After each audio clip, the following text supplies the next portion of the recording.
नमस्ते, मैं हूं अभिनय आकाश और आप देखना शुरू कर चुके हैं प्रभा साक्षी का खास कार्यक्रम मोस्ट रिलायबल इन्फॉर्मेशन यानी एमआरआई। क्या करें सर, शिवगढ़ चले? जब तक हम वहां पहुंचेंगे वो वहां से निकल चुका होगा। मुझे पता है ये काम एक ही आदमी कर सकता है। और फिर दरवाजा तोड़ते हुए सिम्बा की एंट्री होती है। सिनेमा हॉल में सीन पर खूब तालियां बजी होंगी। साल 2021 में आई फिल्म सूर्यवंशी का यह संवाद है जब विवेक शास्त्री को पकड़ने के लिए अक्षय कुमार अपने साथी पुलिसकर्मी से बात कर रहे होते हैं। यहाँ एक जगह की पुलिस की दूसरी जगह की पुलिस के साथ कोऑर्डिनेशन को दिखाया गया। लेकिन अगर क्या हो कि अगर पुलिस थाने का दूसरे पुलिस थाने के साथ सामंजस्य ही ना हो, दोनों एक दूसरे के कार्य और अधिकार के क्षेत्र में अपनी उपस्थिति दर्ज कराने लग जाएं, तब तो सिंघम, सूर्यवंशी और सिम्बा तीनों एक दूसरे के खिलाफ नजर आएंगे। ऐसा ही कुछ नजारा इन दिनों दिल्ली, हरियाणा और पंजाब की पुलिस के बीच देखने को मिला। जब पहली पुलिस ने अरेस्ट किया, दूसरी ने पहली के खिलाफ किडनैपिंग का केस किया और तीसरी ने पहली की गाड़ी रोककर तीसरी को सौंप दिया। आज के इस विश्लेषण में आपको बताएंगे कि दो राज्यों की पुलिस कैसे काम करती है, आखिर ऐसे मामले में कानून क्या कहता है, अंतर्राज्यीय गिरफ्तारी पर क्या दिशा निर्देश है। सबसे पहले बात करते हैं बग्गा की गिरफ्तारी पर। बग्गा की गिरफ्तारी को लेकर चर्चा इससे पहले के विश्लेषण में भी हमने किया था, इसलिए आज थोड़ा संक्षेप में आपको बैकग्राउंड बता देते हैं जिससे आगे की बातें समझने में आसानी हो। लेकिन आज केवल और केवल कानूनी बातें और दिशा निर्देशों पर ही पूरा विश्लेषण रखेंगे। 6 मई की सुबह पंजाब पुलिस दिल्ली आई और बीजेपी के नेता तेजेंद्र पाल सिंह बग्गा को उनके घर से गिरफ्तार करके ले गई। बग्गा पर दिल्ली सीएम अरविंद केजरीवाल के खिलाफ आपत्तिजनक बातें लिखने का आरोप है। बग्गा की गिरफ्तारी पर दिल्ली पुलिस ने पंजाब पुलिस पर किडनैपिंग का केस दर्ज कर लिया। पंजाब पुलिस बग्गा को दिल्ली से पंजाब ले जाकर रही थी, लेकिन कुरुक्षेत्र में उसे हरियाणा पुलिस ने रोक लिया। इसके बाद हरियाणा पुलिस ने बग्गा को दिल्ली पुलिस को सौंप दिया। अंतर्राज्यीय गिरफ्तारी करने की प्रक्रिया क्या है? पुलिस से राज्य का विषय है, इस प्रकार राज्य पुलिस का अधिकार क्षेत्र राज्य तक सीमित है। मोटे तौर पर कानून की मंशा यही रही है कि किसी विशेष राज्य में अपराधी को उस राज्य की पुलिस द्वारा गिरफ्तार किया जाना चाहिए। हालांकि कुछ परिस्थितियों में कानून एक राज्य की पुलिस को दूसरे राज्य में आरोपी को गिरफ्तार करने की अनुमति देता है। ये एक सक्षम अदालत द्वारा जारी वारंट के निष्पादन द्वारा बिना वारंट के भी किया जा सकता है। इस मामले में संबंधित राज्य पुलिस को स्थानीय पुलिस को गिरफ्तारी के बारे में सूचित करना होगा। देश भर में राज्य पुलिस बल नियमित रूप से अन्य राज्यों में गिरफ्तारी करते हैं। सामान्य तौर पर यह स्थानीय पुलिस की सहायता से किया जाता है। हालांकि कई मामलों में स्थानीय पुलिस को गिरफ्तारी से पहले या बाद में केवल सूचित किया जाता है। अंतर्राज्यीय गिरफ्तारी पर क्या कहता है कानून? जहां तक वारंट के बिना गिरफ्तारी का संबंध है, किसी अन्य राज्य में किसी आरोपी को गिरफ्तार करने की पुलिस की शक्तियों के रूप में स्पष्ट रूप से परिभाषित नहीं किया गया है। हमारा एक कानून है कोड ऑफ क्रिमिनल प्रोसीजर यानी सीआरपीसी, जिसमें सेक्शन 41 में अरेस्ट का प्रोविजन दिया गया है, जहां सेक्शन 41 पुलिस को कुछ विशेष परिस्थितियों में बिना वारंट के भी गिरफ्तारी की शक्ति देता है। बिना वारंट के गिरफ्तार करने के लिए उस व्यक्ति का जुर्म बहुत ही संगीन होना चाहिए। किसी मामले से या छोटे मामले में पुलिस किसी भी व्यक्ति को बिना वारंट के गिरफ्तार नहीं कर सकती। इसी तरह कई ऐसे मामले हैं जहां पर मजिस्ट्रेट की उपस्थिति में कोई अपराध होने पर भी वो अरेस्ट के ऑर्डर दे सकते हैं। सेक्शन 43 में आम आदमी को भी उसके सामने कोई गैर जमानती और असंज्ञेय अपराध हो रहा हो और आसपास पुलिस नहीं है तो आम आदमी को यह शक्ति देता है कि वो उसे पकड़कर पुलिस वाले के हवाले कर सकता है। धारा 48 केवल कहती है कि एक पुलिस अधिकारी बिना वारंट किसी भी व्यक्ति को गिरफ्तार करने के उद्देश्य से जिसे वह गिरफ्तार करने के लिए अधिकृत है भारत में किसी भी स्थान पर पीछा कर सकता है। इस बात पर बहस हुई कि क्या इस खंड में पीछा शब्द का अर्थ किसी अन्य राज्य में पीछा करना है या किसी ऐसे आरोपी पर लागू होता है जो दूसरे राज्य में रह रहा है और जांचकर्ता के साथ सहयोग नहीं कर रहा है। सीआरपीसी की धारा 89 सक्षम अदालत द्वारा जारी वारंट के आधार पर अंतर्राज्यीय गिरफ्तारी से संबंधित है। यह धारा ऐसी गिरफ्तारियों के लिए विस्तृत प्रक्रिया निर्धारित करती है। हालांकि यह बग्गा के मामले में लागू नहीं है क्योंकि पंजाब पुलिस ने बिना वारंट की गिरफ्तारी की। वर्तमान मामले में पंजाब पुलिस ने कहा कि बग्गा को एक मामले की जांच में शामिल होने के लिए 5 समन दिए गए थे, जहां उन पर दिल्ली के मुख्यमंत्री अरविंद केजरीवाल को जान से मारने की धमकी देने का आरोप लगाया गया था, लेकिन वो पूछताछ के लिए उपस्थित होने में विफल रहे। हालांकि पुलिस का दायित्व है कि वह गिरफ्तार व्यक्ति को 24 घंटे के भीतर मजिस्ट्रेट के सामने पेश करे। अब भारत के संविधान का अनुच्छेद 22(2) कहता है कि हर व्यक्ति जिसे गिरफ्तार किया गया है और हिरासत में रखा गया है उसे गिरफ्तारी के 24 घंटे की अवधि के भीतर निकटतम मजिस्ट्रेट के सामने पेश किया जाएगा, जिसमें जगह से यात्रा के लिए आवश्यक समय शामिल नहीं है। मजिस्ट्रेट की अदालत में गिरफ्तारी के लिए और ऐसे किसी भी व्यक्ति को मजिस्ट्रेट के अधिकार के बिना उक्त अवधि से अधिक हिरासत में नहीं लिया जा सकेगा। सुप्रीम कोर्ट की तल्ख टिप्पणी। अंतर्राज्यीय गिरफ्तारी पर जनवरी 2020 में सुप्रीम कोर्ट ने तल्ख टिप्पणी करते हुए विस्तृत आदेश दिए थे। पुलिस अधिकारी की ओर से होने वाले अनियमितताओं के मद्देनजर जस्टिस एस मुरलीधर और जस्टिस तलवंत सिंह की खंडपीठ ने कहा कि इस तरह की प्रथा स्पष्ट रूप से पुलिस नियमावली के विपरीत है।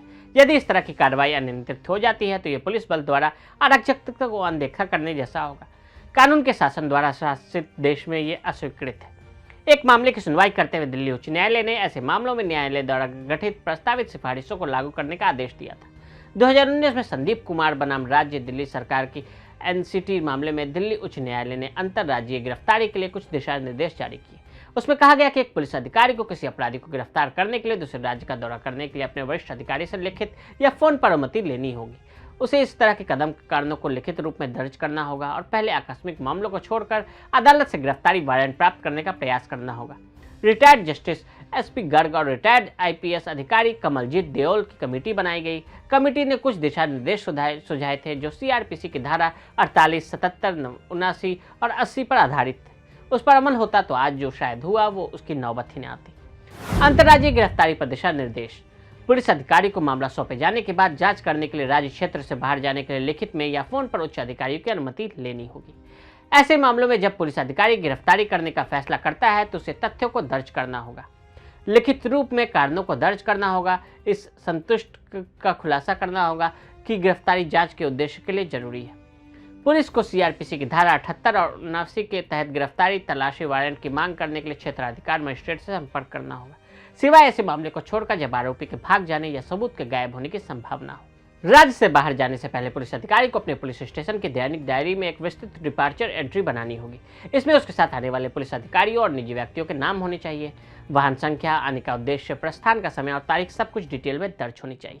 यदि संभावित गिरफ्तारी महिला की होनी है तो किसी एक महिला पुलिस अधिकारी को टीम का हिस्सा बनाया जाएगा। पुलिस अधिकारी अपने साथ पहचान पत्र जरूर ले जाएंगे। टीम में सभी पुलिस अधिकारी वर्दी में होने चाहिए, वर्दी पर उनका नाम भी दर्ज होना चाहिए। दूसरे राज्य का दौरा करने से पहले पुलिस अधिकारियों को उस स्थानीय पुलिस स्टेशन से संपर्क स्थापित करने का प्रयास करना चाहिए जिसके अधिकार क्षेत्र में वे जांच या गिरफ्तार करने जा रहे हैं। उसे अपने साथ एफआईआर और बाकी दस्तावेज की प्रतियां राज्य की भाषा में ले जानी चाहिए, यानी हिंदी, अंग्रेजी, मराठी, ये कोई भी भाषा हो सकती है। दूसरे राज्य में गिरफ्तारी वाली जगह पर पहुंचने के बाद संबंधित पुलिस थाने से संपर्क करने, उनसे सहायता मांगनी होगी। स्थानीय एसएचओ को सभी कानूनी सहायता देंगे। ये काम फोन या मैसेज पर नहीं होगा, बल्कि इसके लिए सशरीर उस थाने में जाना होगा। गिरफ्तार किए गए व्यक्ति को दूसरे राज्य में ले जाने से पहले अपने वकील से परामर्श करने का अवसर मिलना चाहिए। वापस लौटने के समय पुलिस की टीम को स्थानीय पुलिस का दौरा करना होगा। राज्य से बाहर ले जाने से पहले आरोपी के नाम और पते को रोजानामचे में दर्ज करना होगा। पीड़ित का नाम भी बताना होगा।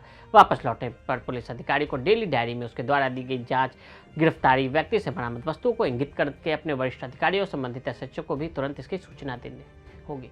गिरफ्तारी आरोपी को नजदीकी मजिस्ट्रेट के समक्ष पेश करने के बाद ट्रांजिट रिमांड लेने की कोशिश की जानी चाहिए, अन्यथा सीआरपीसी की धारा 56-57 का उल्लंघन किए बिना क्षेत्राधिकार वाले मजिस्ट्रेट के सामने 24 घंटे के भीतर पेश करना होगा। अन्य प्रमुख अंतर्राज्यीय गिरफ्तारियां।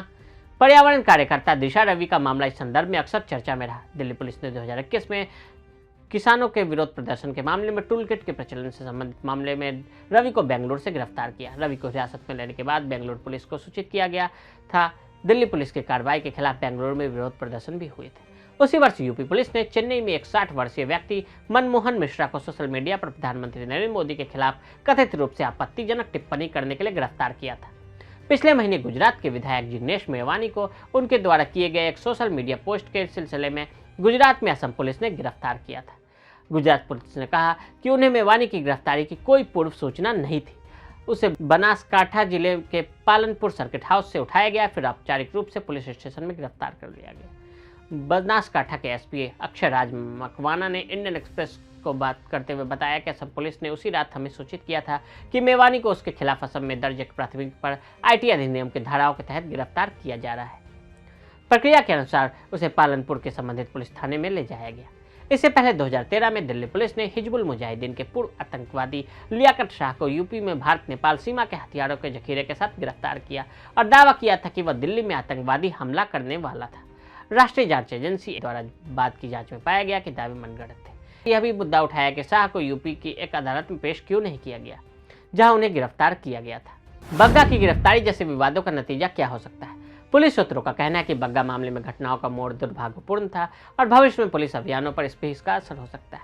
हालांकि बग्गा के खिलाफ मामले के गुण दोष पर बहस हो सकती है। पुलिस अधिकारियों का कहना है कि दिल्ली पुलिस की प्रक्रिया का पालन नहीं करने के लिए दूसरे राज्य की पुलिस के खिलाफ अपहरण का मामला दर्ज करने की कार्रवाई एक मिसाल कायम कर सकती है जिसका पालन कई राज्य कर सकते हैं। एनआईए को छोड़कर किसी भी एजेंसी या पुलिस के पास अखिल भारतीय अधिकार क्षेत्र नहीं है। क्या हो अगर सीबीआई या प्रवर्तन निदेशालय जैसी केंद्रीय एजेंसियां एक जरूरी मामले में वारंट के बिना गिरफ्तारी करती हो और राज्य पुलिस द्वारा अपहरण के लिए मामला दर्ज कर लिया जाए। तो आज हमने आपको इंटर स्टेट अरेस्ट के दिशा निर्देशों के बारे में बताया। आज के लिए दे इजाजत। ऐसी रिपोर्ट्स को देखने के लिए प्रभा साक्षी के साथ लगातार बने रहें। वीडियो को देखने के लिए फेसबुक पर फॉलो करें, यूट्यूब पर प्रभा साक्षी को सब्सक्राइब करें।